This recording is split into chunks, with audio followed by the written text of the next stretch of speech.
Wow.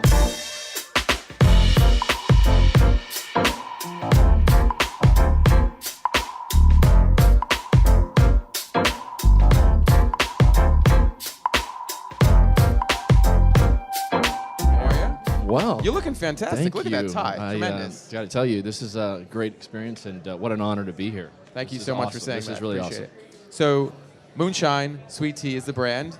You guys have been in business, and we talked about this last night, just about a year. We launched our ready-to-drink line of drinks in September of 2015 in 34 HEBs. And we went full scale in January of 2016, and that's kind of really when we really launched. All right, so before I get ahead of myself, can you tell the audience about what, or just tell me, I guess, tell me about what Moonshine Tea is all about?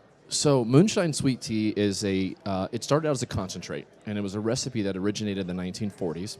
And the founder, Joe Lee Porter's great-grandfather, is the one who gave him this recipe. And he started at the farmer's market, and was local product in Austin. One of the local foragers at Whole Foods saw the product, picked it up, put it in 5 Whole Foods, and that was kind of his means of distribution. He was producing it, he was self-distributing, he was in 5 Whole Foods. The ownership group that currently owns the company now found him at the farmer's market and said, you got a great product here, you got a great story. The tea is loose leaf brewed, and he said, we got something here, we should take this to market, but we need to do a ready-to-drink version of this. That was in October of 2013. We spent the greater part of 2 years kind of trying to understand the market, really kind of understanding the tea category, the landscape, who we were going to be competing against, price points. We went through probably 200 label variations before we finally decided on our current label. And Moonshine, the name and how I got the name Moonshine is an interesting story. Joe Lee Porter's great-grandfather was working in a junkyard in Mason, Texas, and was making tea late at night when he'd get home from the junkyard, taking the recipe with him to work. Joe Lee found himself in the same position, was looking to start a tea company, and was at a sister's restaurant in Austin, Texas, producing the tea late at night.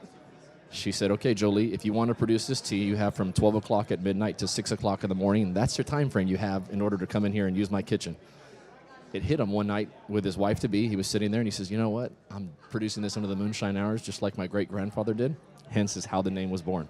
Oh, outstanding. That's a really good story. And it's funny, again, only a year on the market, or just about a year on the market.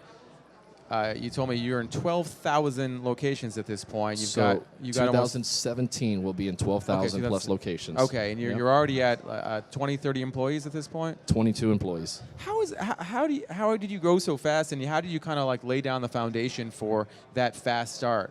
Well, first, it's a great team.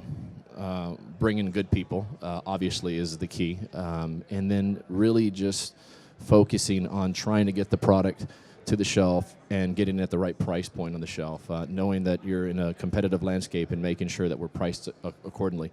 But the key to all of this is good people. At the end of the day, I mean, you look at all these great brands that are here, and you look at all these great companies and all these great products, and they all have a great team. And in order to build a brand, you have to have a good team of people, and I think you have to have people who are passionate about the brand and who really want to have a vision to grow something. And we were fortunate that we had a great product. We spent a lot of time on label design and really understanding, again, the tea category. And once we kind of figured that part out, we said, okay, it's time to go to market.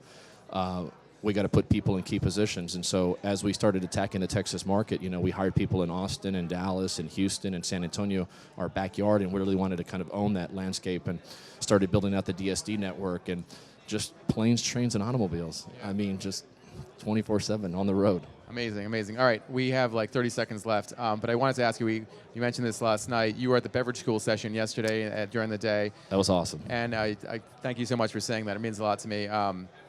You mentioned that you probably would have saved a little bit of money had you gone to that last year. I think we probably would have saved, $100 grand or so at least. $100,000 he would have saved if he had gone to beverage school a year ago. Absolutely. So anyone who is going to BevNet Live, anyone who's starting a beverage company, come here, come to beverage school. Take it from this guy, Remmy Castillo. Thank you. It's great what you guys are doing. Thank you so much. Thank you. Really appreciate it. Good luck in the future. Can't wait to talk to you soon. Thank you. All right. Appreciate it.